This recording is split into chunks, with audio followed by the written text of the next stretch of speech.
So we've had a real interesting journey here. We've started off with the question of, do you mind if I ask how you got started smoking? We've had the second question, why do you smoke now? We've had the third question, how long have you smoked? And now we're into this aspirational phase where we can ask, do you ever wish that quitting was easy? Now, let me let you in on a secret here. Smokers wish quitting smoking was easy. Most smokers want to quit. They don't like various aspects of it. They don't like the fact it costs money and causes them to cough, all this stuff. But it's their way of, rewarding themselves and managing life. They don't want to feel bad about failing, and they don't want to. They get frustrated with all the other people around them making them feel bad. But of course, they wish that quitting smoking was easy. No one wants it to be harder than it needs to be. All right. So this question, do you ever wish that quitting was easy? It's a wonderful aspirational question. And really what it's saying is, if you knew you couldn't fail, would you go ahead and quit smoking? If you knew you couldn't fail, like if you went to sleep at night, somebody waved a magic wand and you had this wish before you went to bed that you could stop smoking, it was just going to be no big deal, no urges, no cravings, no anxiety, no worry, no bad habits, no struggling, no bad moods, no anger, no depression, no feeling a sense of missing out, none of this. You just woke up. If you knew that quitting was that easy, would you want it? Who wouldn't want that? All right. Most people would choose that. So the question, do you ever wish that quitting was easy, is very, very important. Now, it's not the gambit. It's not a question that you lead with, okay? This comes with on the back of the other questions that we've asked. And crucially, you have to maintain over a period of time this non-judgmental attitude towards the person who you're talking with. All right, where you're not trying to change them, you're not trying to force them to do anything. You'll just remember modeling this state of mind of fascination, okay? Because what will happen is they will internalize that, and then they will make the decision themselves, which means they will maintain that and they will follow through on that. All right. So do you ever wish that quitting was easy? All right. If you could avoid anxiety and be more calm than ever before, but you had to quit smoking to get it, would you do it? It's just another variation of this question.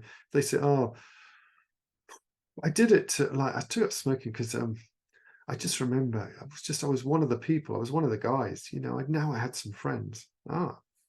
So if you knew you could have that sense of having friends more than you ever had before,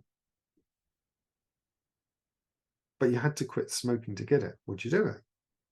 Or if you could have more, if you knew you had that connection to people, or you could have that connection with other people and friendship than ever before, and you could do it without smoking, is that something you'd want to have more of? Or is that something you'd want to have? All right. Now, what will happen is people are going to say, if you say, do you ever wish that quitting was easy? People are going to say, if you could have more, for instance, if you could have more calm or more happiness or more connection or more friendship, as we gave in that example, than ever before, but you had to quit smoking to get it, would you do it? People are going to reply one of two ways, no or yes. If they say no, you just ask, oh, that's interesting. How come? Right? You're not going to be going, oh, that doesn't sound right. Or, well, I wasn't expecting you to say that. No, because remember, the whole point here is that you're building up a sense of trust and rapport through your non-judgmental attitude, where you're kind and compassionate and curious, and modeling that curiosity so they can internalize it. So if they say, no, well, no, I don't think so. You'd say, oh, how come? And what will happen is they will tell you, well, I'm sorry, I just want to be able to, I want to know that I can get through my day and I can relax. So that's where you can ask, so what if quitting were easy and you could get through your day and you could have more of those feelings of being able to get through your day and relax too? All right.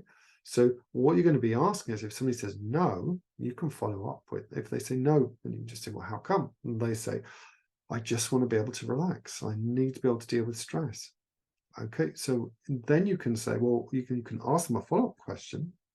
What if quitting were easy and you could have a way to deal with stress and relax more, even more than you do now? So what if quitting were easy and you could deal with stress and be more relaxed than you've ever been before? Would that be something you're interested in? All right. Now you're going to move them in that direction. Okay. Because you're acknowledging what they're saying, which is no. And they're not saying no, that's a bad idea, or no, I don't want this.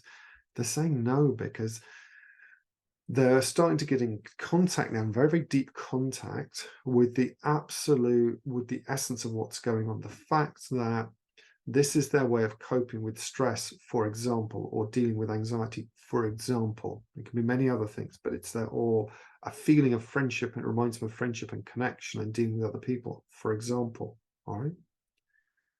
And the associated fear of loss with that, and the fear that it's going to be very hard and that they're going to be embarrassed and they're going to fail and feel terrible for it, or that they're missing out. What you're saying is, no, how come? And you're saying, and you're just asking, what if it was easy and you get to keep all the good feelings that you want? All right. Which is another way of saying, what if you could achieve the higher positive intention that the old habit gives you, maintain those good feelings and connection, but now have different choices that aren't only smoking? And you knew it was easier. But we're asking it more conversationally than that. Of course, if you were to say, do you ever wish quitting smoking was easy? If you had more calm, but you had to quit smoking to get it, would you do it? They might say yes. And then you can, well, that's where you can get very aspirational with them straight away. What do you think that would be like? Would you be glad you quit under those conditions? All right. So now you're asking them. And that's why this is the invitation question, really. Do you ever wish that quitting was easy? Because we're opening up another window now to an invitation to consider a new future, and any help, or first of all, what that future is going to be like, and any help that may be helpful to create that future. So they'll either say no, in which case you can say, how come? And you can come back with, what if quitting were easy and you could have more of those feelings you want to? Or they might say yes, and then in which case you're into, what do you think that would be like? Well, that's interesting. Tell me more about that. So you can really take some time here to, even just with one of these questions, to really let them build up this picture of the future. Would you be glad you quit under those conditions? It's basically saying, is there any, bearing in mind everything we've talked about so far, do you have any objection to quitting if you got to keep all the feelings that you got, if everything was addressed and it was easy? Is there any real objection when all those things are in place? And most likely they're going to say no. But if there is something that's been missed, like, oof, I don't know how I deal with it on a really difficult day. Like, I don't know if someone was mean to me. All right. So now what they're saying is, okay, I will need to be reassured that in my darkest times that I can still cope. And you could say, look, I totally get that. Totally get that. So what if quitting were easy and you were better able to cope in the dark times and had less of them than ever before? Would that be something you're interested in? Now you're acknowledging it, and now you're saying it's not, in their minds, it's exclusive. You either have smoking or you don't, and you struggle when the difficult times are happening. And what you're saying is, hey, hang on a minute. What if you could quit smoking to be easy, and you could manage those times? I manage them better than ever before. Maybe even have less of the dark times, because you're just feeling calmer in general and happier and feeling so proud of yourself for having made all these changes that you decided to do. That's where the beauty of this comes in. So the final step of the invitation is this question. If I knew someone that could guarantee you would quit, like you just described, would you be willing to talk to them for, 15 minutes, just to find out what they know? And that's where you can refer somebody. That's where you can, you're very welcome to give them my Calendly link where they can book a session with me, free consultation, free strategy call, or you can refer them wherever you wish to. Of course, that's my bread and butter, helping people then when they're in that slipstream to get to that first place of enough is enough. And then during the session, really transforming that to I know I've changed. But this is really important. At this point, if I knew, and this is not pushy, you're not saying you need to do this or you need to speak to this guy. You're just saying, look, if I knew somebody who could guarantee you'd quit like you just described, would you be willing to have a conversation with them? Willing to have a quick chat for 15 minutes, 10 minutes, just to find out what they know? All right. Now, can you see with the overall context that we've created with all these questions and the way that we've gone through this, how powerful this is? Okay. And here's the thing, all right? You're not rushing this, all right? It's the difference between being offered a present that you really don't like and somebody like checking in with you. Oh, have you opened your present? Oh, have you got this? Are you enjoying this new present that I got you? And you keep following up on this new present that they've got for somebody that they didn't ask for and they didn't really even want, and that you've just given to them. And now you want them to continually kind of show appreciation for this thing that you spent money on that really they didn't ask for and they don't like. Or a present and a gift that somebody receives that's given with kindness and love, with only one thing in mind, that brings joy to the other person.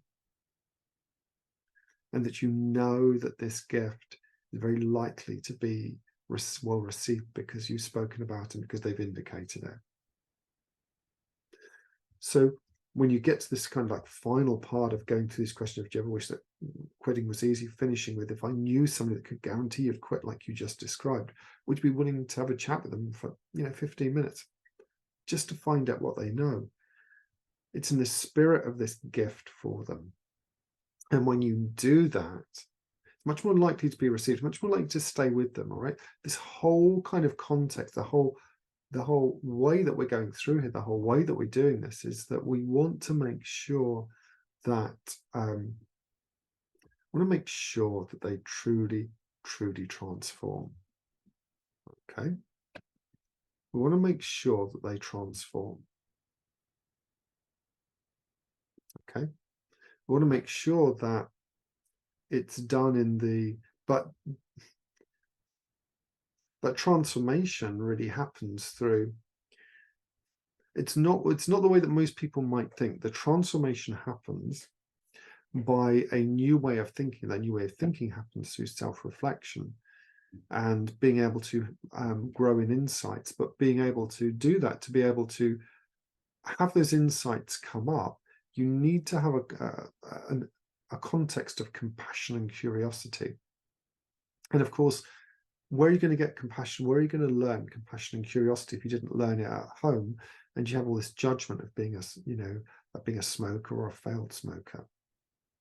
All right. So it's so important that we create that context for them, because we're in essence modeling how to think differently and how to have different insights about their life and how to be able to make new conclusions about what's even possible. So this is really, really huge. But to do that, we need to be very respectful in the way, and hopefully that's really clear now, the way that we ask questions and the way that we do that, because those people who are smoking, they're not fools, right? They, like all of us, have gone through our lives and they have learned particular ways of dealing with things. They've learned particular ways to enjoy life, to respond to life. habits that we've all accumulated habits, all right?